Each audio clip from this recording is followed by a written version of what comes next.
Coros smartwatches have just received a significant upgrade, and it's free. But there's a catch: users are still craving a specific Garmin feature that hasn't made its way to Coros yet. When Garmin unveiled the Fenix 7X Pro with its built-in LED flashlight, it became an instant hit. Since then, Garmin has integrated this feature into many of its watches, but other brands have been slow to follow. Suunto's Vertical 2 includes a flashlight, but Coros has been playing catch-up. They've recently added a flashlight mode to their watches, utilizing screen brightness. The upgrade is available for the following Coros models: Pace 3, Pace Pro, Nomad, Apex 2, Apex 2 Pro, Apex 4, Vertix 2, and Vertix 2S. This covers the entire current range and most of the previous generation, excluding a few older models like the Pace 2.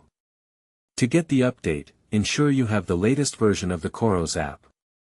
Open it, locate your device in My Devices, and tap Update Now, if available. The process takes around 10 minutes via Wi-Fi or longer over Bluetooth. This update also introduces menstrual cycle tracking and activity cropping. Activating the flashlight is a bit cumbersome, requiring navigation through the toolbox. However, you can set it to turn on with a double tap of the back button, which is recommended. The flashlight icon appears in the toolbox after the update, accessible by holding the back button. Tap the icon to activate, adjust brightness, or use the red SOS mode. While not as bright as a dedicated LED flashlight, it's a useful addition, especially for Coros Pace Pro users with AMOLED screens.